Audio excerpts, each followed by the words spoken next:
예수 그리스도의 종 바울은 사도로 부르심을 받아 하나님의 복음을 위하여 택정함을 입었으니 이 복음은 하나님이 선자들로 말미암아 그의 아들에 관하여 성경이 미리 약속하신 것이라. 이 아들로 말하면 육신으로는 다윗의 혈통에서 나셨고 성결의 영으로는 죽은 자 가운데서 부활하여 능력으로 하나님의 아들로 인정되셨으니 곧 우리 주 예수 그리스도시라. 내가 복음을 부끄러워하지 아니하노니 이 복음은 모든 믿는 자에게 구원을 주시는 하나님의 능력이 됨이니라. 첫째는 유대인에게요 또한 헬라인에게로다.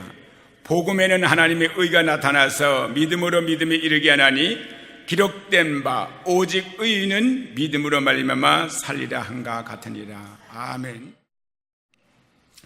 오늘 우리 하나님의 말씀은 정상적인 그리스도인의 삶이라는 제목입니다. 사람들은 이 땅에 사는 사람들도 정상적으로 살아가는 사람이 있고 비정상적으로 살아가는 사람이 있습니다. 그러나 비정상적으로 사는 사람은 이 땅에서 잘 살 수가 없고 행복하지도 않습니다. 그러나 오늘 말씀은 이 세상을 말하는 게 아닙니다. 이 세상과 내세와 전체를 합쳐서 살아가는 삶이 바로 그리스도인들의 삶입니다. 세상 사람은 아무리 정상적으로 살아도 이 땅에서 끝이지만은 우리 믿는 사람은 이 땅에서도 살아야 되고 저 세상에 가서도 영원히 복받는 삶을 살아야 되겠기에 반드시 정상적인 삶을 살아야 됩니다. 우리가 믿음으로 구원받습니다. 오늘 보니까 예수 그리스도의 종 바울은 사도로 부르심을 받아 하나님의 복음을 위해 택정을 받았다. 바울은 왜 하나님의 택정했느냐? 복음을 전하게 하기 위해서 그를 택했습니다. 하나님이 왜 여기선 저를 택했느냐? 바로 하나님의 말씀을 전하게 해서 저 택한 것 저는 분명히 압니다. 저는 행정가도 아니고 저는 다른 아무것도 아닙니다. 제 하나님이 주신 사명은 말씀을 전하는 사명이고 그 말씀을 통해서 죽은 영혼을 살리는 게 제 사명입니다. 그리고 그들을 성장시켜서 주의 종을 만드는 게 제 사명입니다. 저는 제 사명을 분명히 알고 있어요. 바로 이 바울은 복음을 위해서 택정을 받았다. 그리고 이 복음이 무엇이냐? 복음은 하나님의 선자들로 말미암아 그의 아들에 관해 성경이 미리 약속하시기로 했는데 바로 성경에 어떤 약속을 했습니까? 반드시 사람은 다 죄로 인해서 죽을 것인데 하나님께서 그 아들 예수를 보내서 여러분과 나와 모든 인간들의 죄를 뒤집어 쓰시고 우리와 함께 십자가 못 박아 버림으로 말미암아 우리를 죄에서 해방을 시키고 하나님께서 우리를 의롭다 하신 후에 바로 하나님께서 그 아들을 부활시킴으로 말미암아 새 생명으로 우리에게 예수 그리스도의 생명을 부어주시고 하나님의 자녀라 삼으신 후에 하늘나라 기업을 영원한 기업을 주신 위해서 부활하신 주님, 이것을 가리켜서 복음이라고 말합니다. 그래서 아들로 말하면 육신으로는 다윗의 혈통에 나셨고 성결의 영으로는 죽은 자 가운데서 부활하여 능력으로 하나님의 아들로 인정되셨으니 곧 우리 주 예수 그리스도시라. 내가 복음을 부끄러워하지 아니하노니 이 복음은 모든 믿는 자에게 구원을 주시는 하나님의 능력이 됨이라. 첫째는 유대인에게요 또한 헬라인이라고 말했습니다. 이 복음이라는 것을 빼놓고는 절대로 영혼을 구원하지 못합니다. 여러분이 아무리 세상에서 인자하게 온유하게 윤리와 도덕을 지키고 산다고 해도 착하게 산다고 해도 절대로 영혼 구원받지 못합니다. 오직 예수 그리스도의 복음을 통해서 우리는 구원을 받습니다. 그래서 복음에는 모든 믿는 자에게 구원을 주시는 하나님의 능력이라고 했습니다. 또 복음에는 하나님의 의가 나타나서 믿음으로 믿음에 이르게 하나니 기록된 바 오직 의인은 믿음으로 말미암아 살리라 한가 같다고 했습니다. 그러면 여러분과 내가 구원받는 건 믿음으로 받습니다. 그러나 축복은 믿음을 가지고 신앙생활할 때 우리는 복을 받는 거예요. 믿음은 영원히 구원받지만 믿는 사람이라고 다 이 땅에서 복받고 천국에서 복을 받는 건 아닙니다. 반드시 믿음에는 그 행위가 따라야 됩니다. 그래서 믿음으로 구원받는 말씀은 예배서 1장 8절 9절에 보면 너희가 은혜를 인하여 믿음으로 말미암아 구원을 얻었나니 이것이 너에게서 난 것이 아니요 하나님의 선물이라. 행해서 난 것이 아니니 이는 누구든지 자랑치 못하게 함이니라. 분명히 구원은 믿음으로 받아요. 행함하고는 관계가 없어요. 하지만 축복은 반드시 여러분 행위에 따라서 복을 받습니다. 그래서 구약성경 전체를 보게 되면 바로 산 사람, 믿음 안에서 바로 산 사람은 다 복을 받았습니다. 그러나 믿음은 있었지만 믿음대로 살지 아니하고 이탈돼서 잘못 사람들은, 잘못된 신앙생활 사람들은 전부가 하나님 앞에 징계받고 나라가 망하고 종으로 팔려가고 다 그랬습니다. 그러면 여러분과 나는 천국 가는 것도 물론 바라는 것이지만 그건 이미 벌써 따놓은 것이고 이 땅에 사는 동안에 잘 살기 원하잖아요. 그러면 우리는 신앙생활을 바로 해야 돼요. 올바른 신앙생활을 해야 됩니다. 그래서 야고보서 1장 20절 25절에 너희는 도를 행하는 자가 되고 듣기만 하여 자신을 썩이는 자가 되지 말라 했습니다. 누구든지 도를 듣고 행하지 아니하면 그는 거울로 자기 생긴 얼굴을 보는 사람과 같으니 제 자신을 보고 가서 그 모양이 어떠한 것을 잊어버린 각오니와. 25절에 자유하게 하는 온전한 율법을 들여다보고 있는 자는 듣고 잊어버린 자가 아니요 실행하는 자니 이 사람이 행하는 일에 복을 받으리라. 자, 어디에 복을 받아요? 행하는 데 복을 받아요. 행하는 일에 복을 받습니다. 그러면 정상적인 그리스도인의 생활이라고 했습니다. 해결 방법입니다. 많은 사람들이 정상적인 그리스도인의 생활이 무엇인지 잘 모르고 있습니다.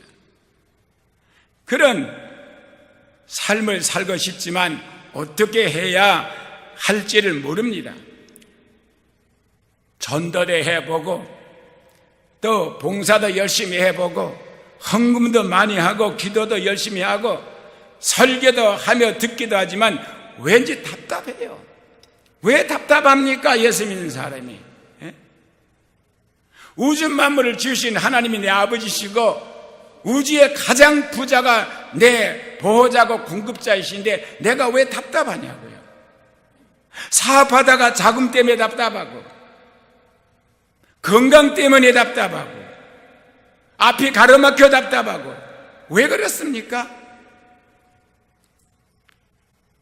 이유는 정상적인 그리스도인의 생활을 하지 못하고 있다는 것이 우리들의 솔직한 고백입니다. 그러면 정상적인 그리스도인의 생활은 어떤 것일까요? 사도 바울은 갈라디아서 2장 20절에서 그리스도인의 생활의 정의를 우리에게 잘 제시해 주고 있습니다. 즉 이제는 내가 산 것이 아니요. 그럼 누가 살았습니까? 오직 내 안에 그리스도께서 사신 것이라. 여기에서 사도 바울은 어떤 특별하거나 특이한 그리스도인의 생활 표준을 정의하고 있는 게 아닙니다.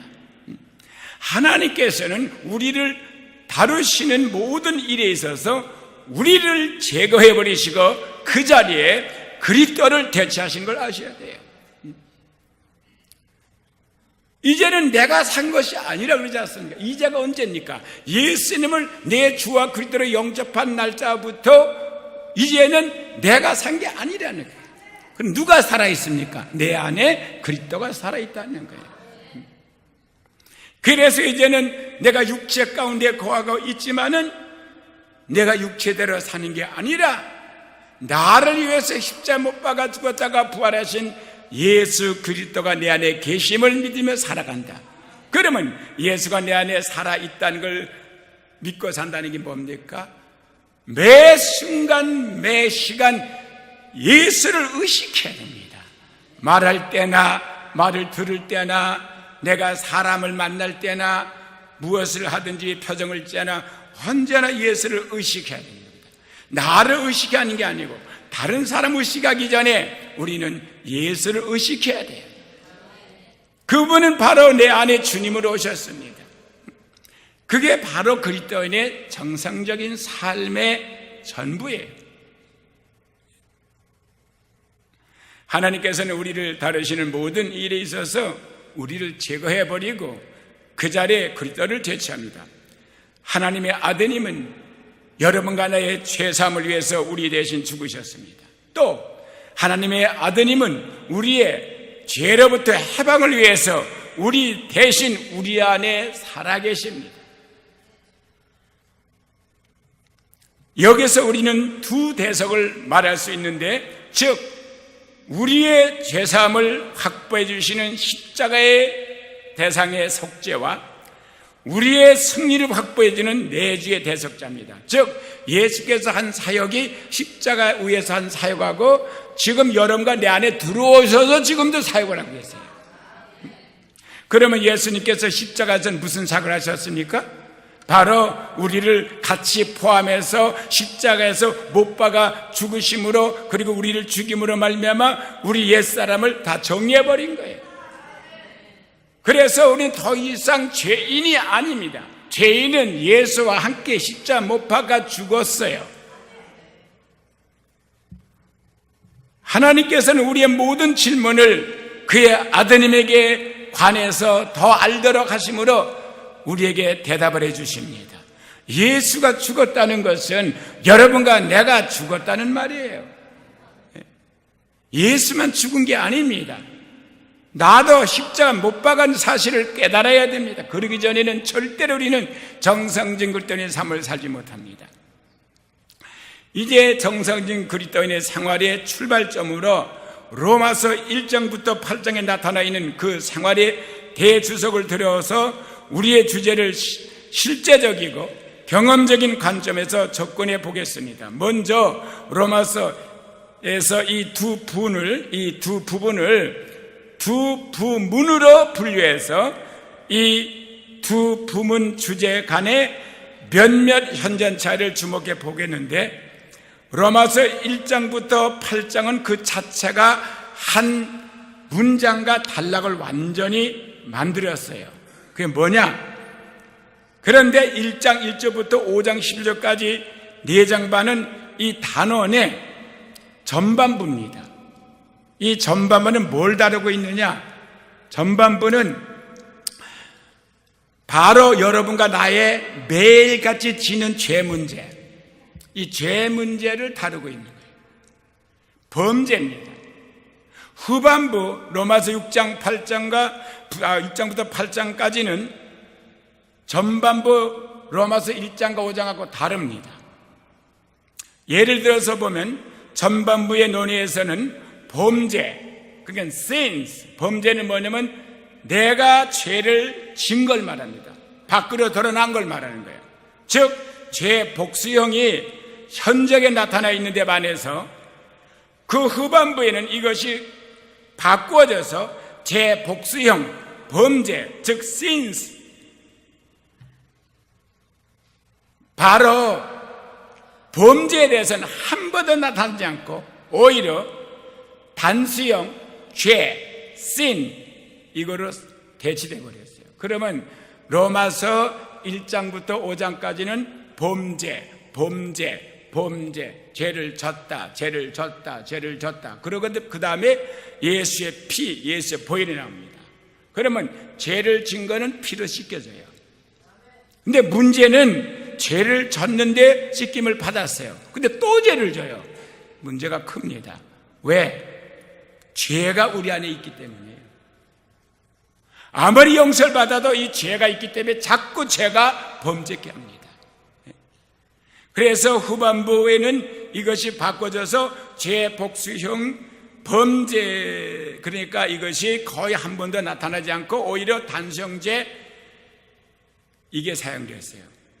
그리고 그 이유는 전반부에서는 내가 하나님 앞에 범한 많은 죄, 이걸 해결해야 되기 때문에 낱낱이 열거할 수 있는 범죄 문제에 대해서 나왔지만은 후반부에서는 내 안에서 작용하는 본질로서 죄 문제를 해결해야 되기 때문에 죄라는 딱 단어가 하나 나오고 그 다음에 십자가의 도가 나와요. 무슨 말이냐면은 내가 죄를 용서받았는데 또 죄를 짓는 거예요. 그거는 바로 용서가 필요하면서 또한 죄의 능력으로부터 해방도 필요한 거예요. 죄에서 해방이 못 되니까 자꾸 죄를 또 짓고 용서받고 또 죄를 짓고 반복하지 않습니까? 전자가 나의 양심을 찌르는 것이라면 후자는 내 생명을 찌르는 것입니다. 범죄가 내 양심을 찌르는 것이면 죄는 내 생명을 찌르는 거죠. 그래서 우리는 범죄를 예수의 피로 용서를 받아야 되지만 내 죄는 십자가에서 처리가 되어야 되는 거죠. 내가 나의 모든 범죄에 대한 용서를 받을 수 있지만 나의 죄 때문에 나에게는 지속하는 마음의 평안함이 없습니다. 사람이 죄를 졌는데 평안함이 있나요? 용서받았어요. 또 집니다. 하나님의 빛이 나의 마음을 처음 비출 때 우리가 뭐라고 외치죠? 나는 죄인이다. 용서해 주옵소서. 그게 처음입니다. 저는 모르겠어요. 여러분이 예수 믿으면서 한 번도 내가 죄인 의식을 느끼지 못하고 나를 용서해서 그렇게 기도해 봤는지 아닌지 모르겠지만 진심으로 생명의 말씀이 빛으로 들어올 때 제일 먼저 우리가 알 수 있는 것은 내가 죄인이라는 것, 내 범죄를 알게 되게 있어요. 자기 죄를 깨닫지 못한 사람은 아직 말씀의 빛이 나한테 비춰지지 않은 사람이에요. 평생의 교회를 다녀도 모르고 있는 사람이 있습니다. 왜냐하면 나는 내가 하나님 앞에서 범죄했다는 것을 깨닫기 때문에 어두운 가운데 행한 것을 어둠이 모르지만 빛이 들어오면 알게 되거든요. 그러나 내가 일단 범죄 용서를 받았을 때 나는 새로운 발견을 또 하게 됩니다.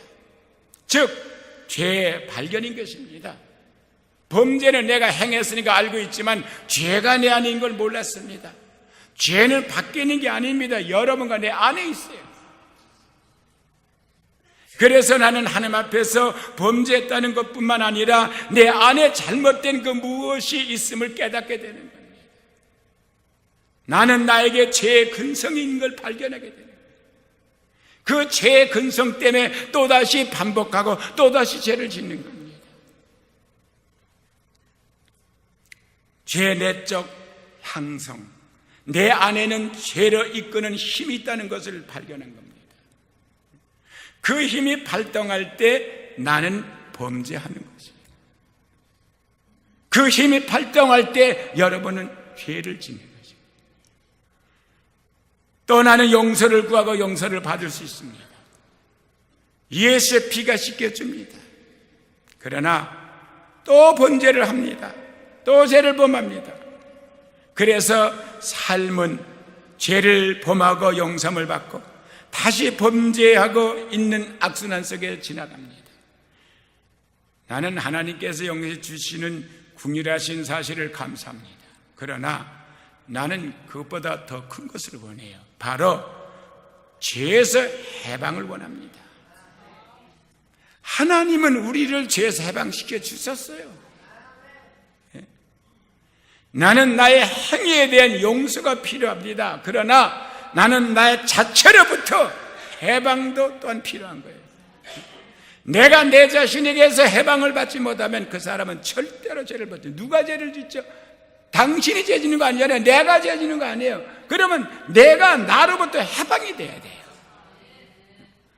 우리는 죄로부터 해방된다는 것은 나로부터 해방이 돼야 되는 거예요. 옛사람부터 해방이 돼야 됩니다.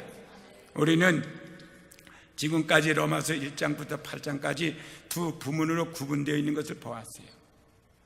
그 중에 전반부에서는 그리스도의 보혈이 우리의 범한 죄를 다루고 있는 데 반해서 후반부에서는 그리스도의 십자가가 우리 자체를 다루고 있는 것을 보게 됩니다. 보혈은 사죄를 위해서 필요합니다. 그러나 십자가는 죄에서 해방을 위해서 필요하다. 여러분들은 죄를 짓고 또 회개하고 예수 피로 씻김을 받고 또 죄를 짓고 반복하지 않습니까? 그러면 이제는 예수의 피의 권능은 믿어서 재산받고 천국 갈 때 의인으로 가는 건 분명하지만 이 땅에 사는 동안에 하나님의 영광을 드러내는 게 아니라 하나님의 영광을 가로막게 돼서 전도를 해야 될 사람이 전도를 방해하는 자가 되는 거지. 그래서 하나님의 상급이 없는 거예요. 그래서 하나님은 때로는 징계하셔야 되고 때로는 어려움 중에 들어가게 만들어서 회개시키는 거죠. 우리는 이 두 부문 중 전부를 간단히 다루었습니다. 이제 후부를 넘어가 보겠습니다. 그러나 이렇게 하기 전에 전반부 간의 주제와 그 다음에 후반부의 차이를 강조하는 데 사용된 특징을 한번 살펴보는데요. 뭐가 다른가 하면 잘 들어보시고 어떻게 죄에서 해방이 되는지, 전반부 가운데서 4장과 6장에서 부활의 두 면이 언급되어 있습니다. 부활. 로마서 4장 25절에는 예수의 부활은 우리의 의에 관련해서 언급되어 있습니다. 약간 넣어야 돼요. 예수는 우리 범죄함을 위해서 내어줌이 되고 또한 우리를 의롭다 하심을 위하여 살아나셨느니라. 잘 들어보세요. 예수는 우리 범죄함을 위하여 내어줌이 되고, 우리가 죄를 안 졌으면 예수를 내줄 리가 없죠. 마귀에게. 우리가 죄를 졌기 때문에 죄삭은 사망입니다. 그래서 예수는 그 죄값을 지불하려고 하나님이 예수를 마귀에게 내줬어요. 이해가 됐죠? 또한 우리를 의롭다 하심을 위하여 살아나셨느니라. 그가 살아나셨기 때문에 우리가 의롭다는 게 증거가 됐다는 거예요. 하나님 앞에. 그 말은 죄인은 살아나지 못해요.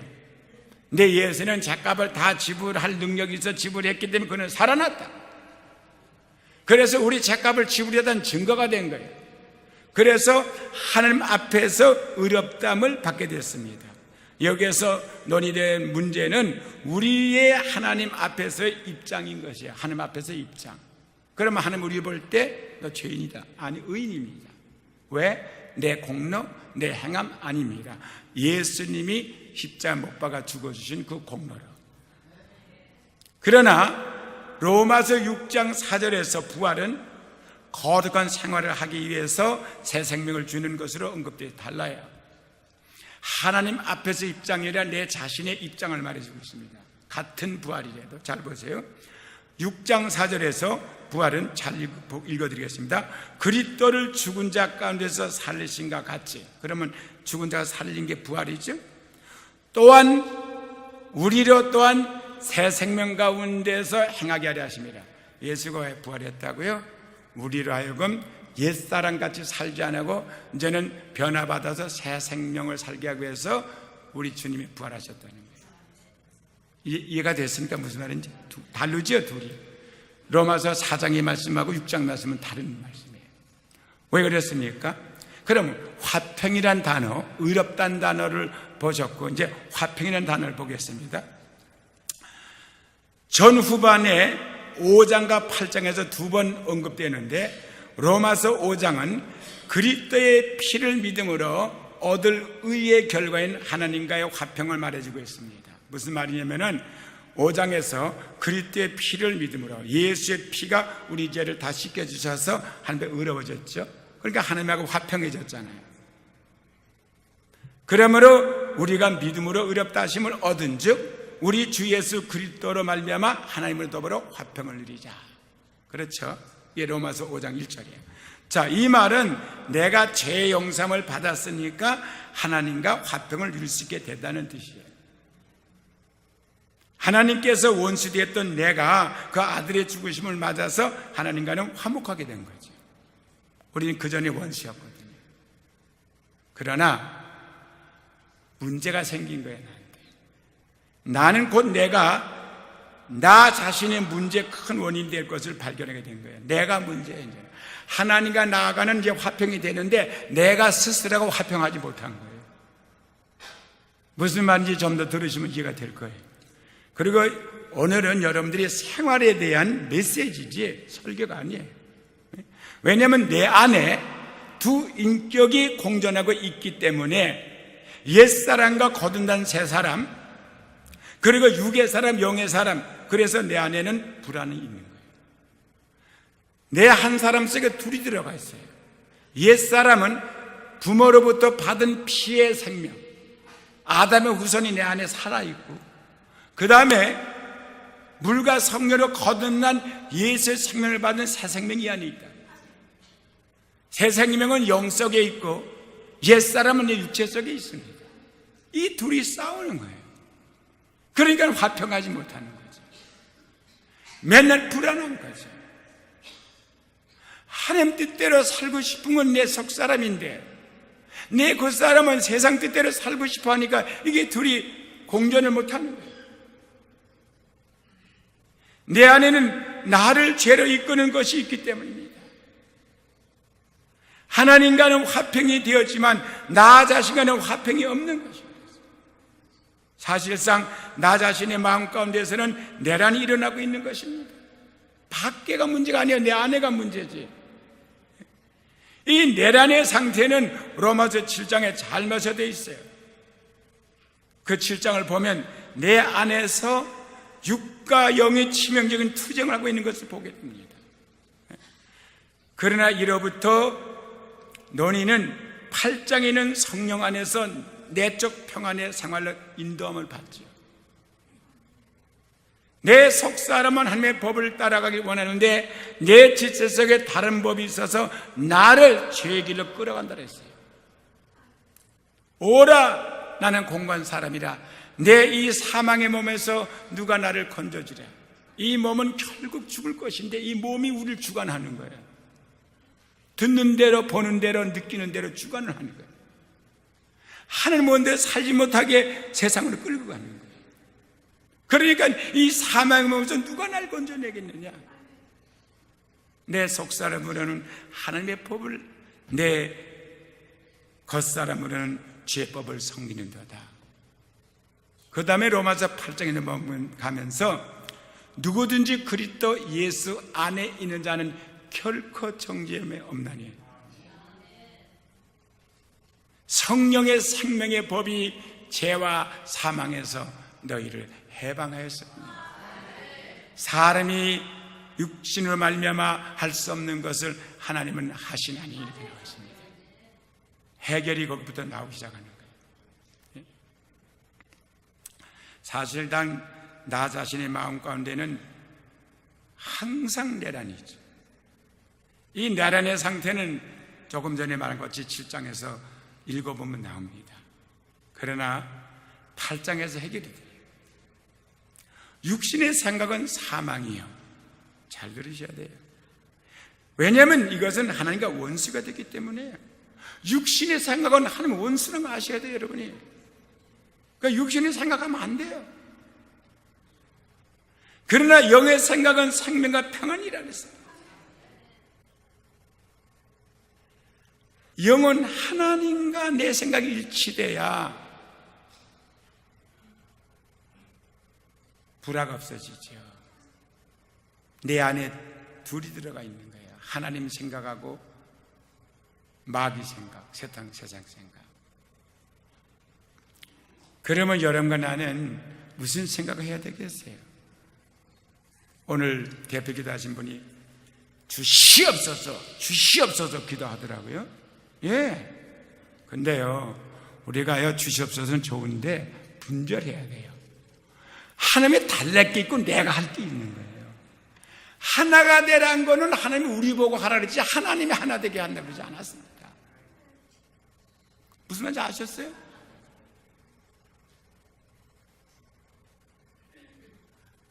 A라는 사람이 영을 따라 생각하면 B라는 사람도 영을 따라서 생각할 때 이게 하나가 되는 것이지, A는 영을 따라 생각하는데 B라는 사람은 육신 따라 생각하면 이게 하나가 될 수가 없죠. 우리가 할 일이 있어요. 그래서 로마서 8장도 그 예수 그리스도 십자가 못 박아주고 부활하신 그 능력이 누구한테 해당되느냐? 그 육신을 쫓아고 영을 따라 사는 자에게 해당된다 그런 거예요.